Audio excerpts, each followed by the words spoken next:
invited guest speaker today is Obang. He's currently living in Canada. He's an executive director of the Solidarity Movement for a New Ethiopia.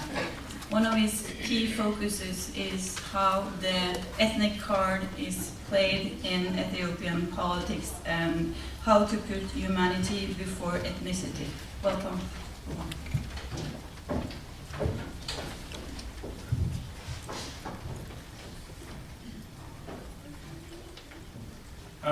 Thank you, Anna, and to all of you.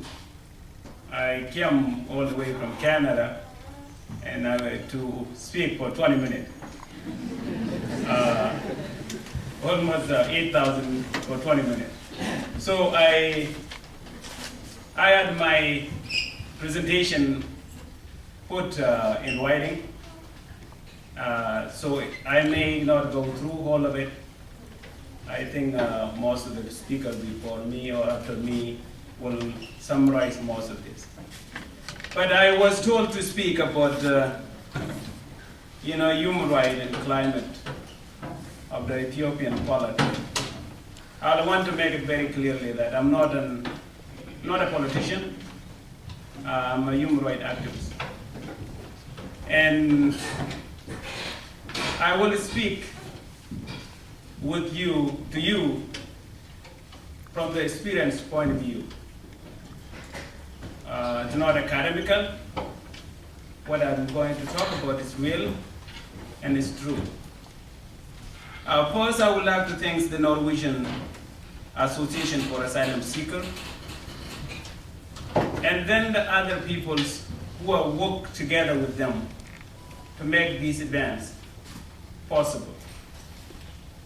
And I would also extend my thanks to the Norwegian people involved for taking your time and coming here and listening to Ethiopian. And most of all, to thank the Ethiopian who trying to find a way to live in this land.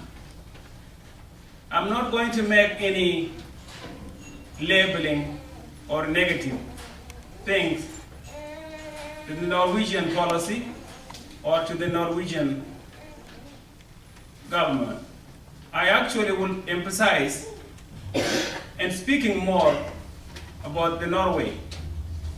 I in particular have so much respect for the Norwegian people as well. Being a very tiny countries population-wise, land-wise, but really have done so much for the humanity. Norway is the place in the world where they recognize those who fought for justice, like Mandela, Martin Luther King, many places. Norway give more money to some of the most poor countries in the world than America or some of the richest countries. For that, I would like to appreciate the Norwegian for the example that you have done. Having said that, I will go on to speak more about myself before I go to the ethnicity. And I say earlier, my name is Obang. I am actually an Ethiopian. Some of the people say that, yeah, you don't look an Ethiopian. And I say, yeah, I'm an Ethiopian. From the Gambela region in southwest of Ethiopia. I left there when I was young, came to Canada, went to school in Canada. Then I went back home to Ethiopia. I was working there in Ethiopia under trying to set up clinic, give access clean water to those who don't have any. And then things changed in 2003, where there were a massacre took place in the Gambela region. Most of the people that we know were killed by the government. There were disagreement between the regional government as well as the central government. The local people rejected the idea of the government wanting to interfere in the affair of the regional. There's a way of saying that, African saying, if you cut out the head of the snake, doesn't matter how big it is. It's useless. The Ethiopian government at the time killed most of the 424 people from that ethnic group. And we, at the time, there was a slogan where it said that from today on there will not be Anuak or Anuak land. Most of the people who were killed were innocent people who were speaking up for their right. At that time, we got involved in trying to speak about the human right.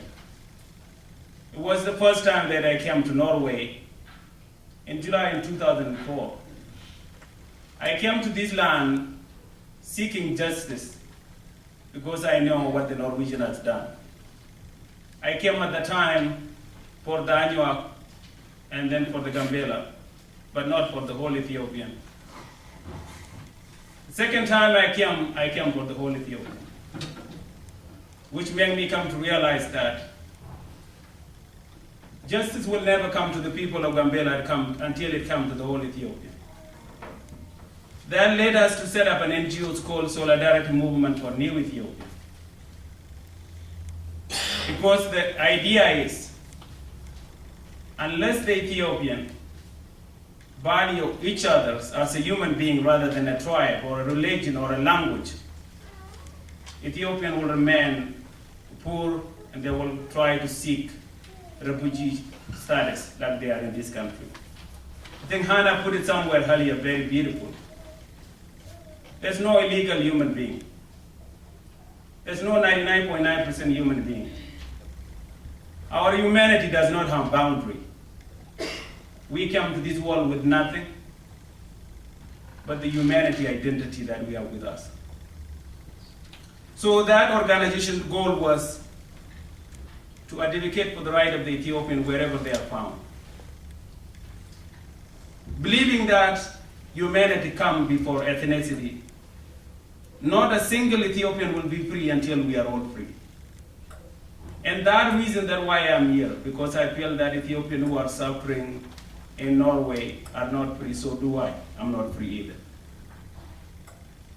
Having saying that, the Ethiopian government in a place in Ethiopia, I'm not going to use, like my brother before me say that fascist and this, I'm not. We all know obvious. Even the Norwegian government know what kind of government that Ethiopia have than we have. If the government can win an election 99.96%, something is wrong. Unless no one believes.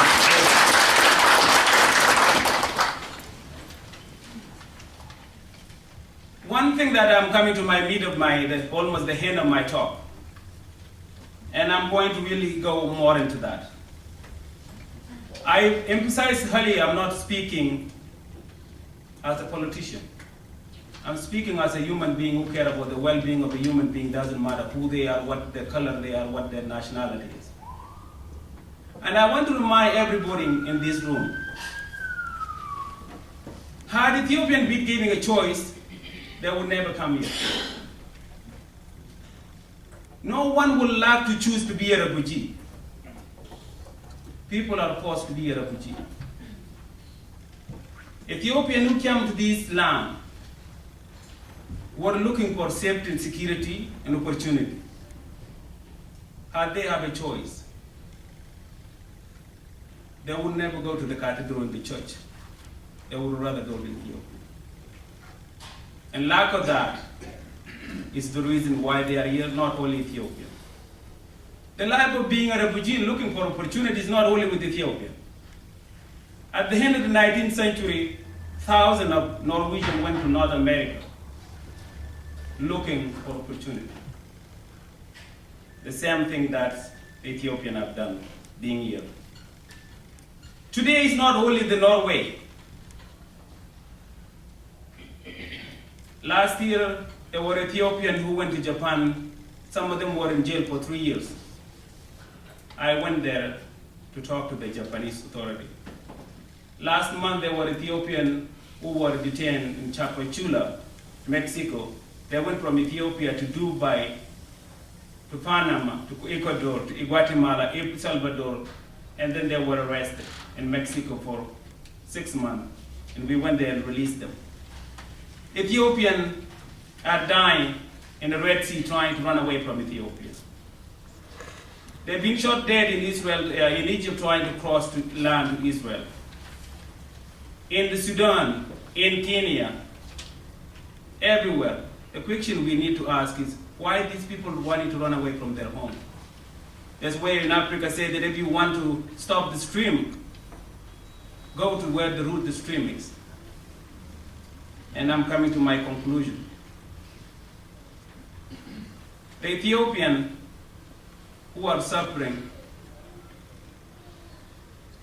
are all because they did not have justice, opportunity, freedom, security that make them to be home for them. More Ethiopians are leaving Ethiopia today than 1950, 1960. Something must be wrong. And now, in summary,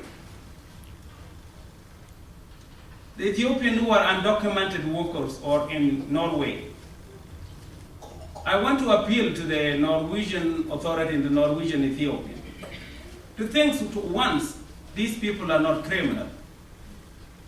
Some of them actually has been living here for 16 years, paying tax for this country.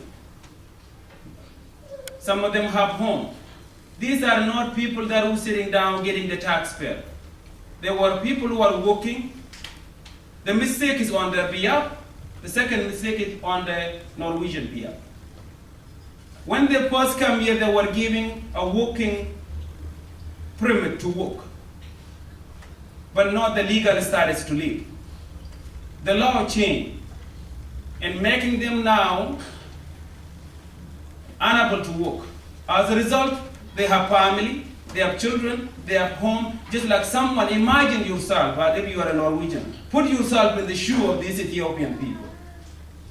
Imagine tomorrow someone say that from today on, you're not going to go to your work anymore. You have mortgage to pay, you have the bill to pay, you have children to take care of. Is that why the Ethiopian went to the cathedral? They did not went there as a criminal. The mistake is being acknowledged on their part.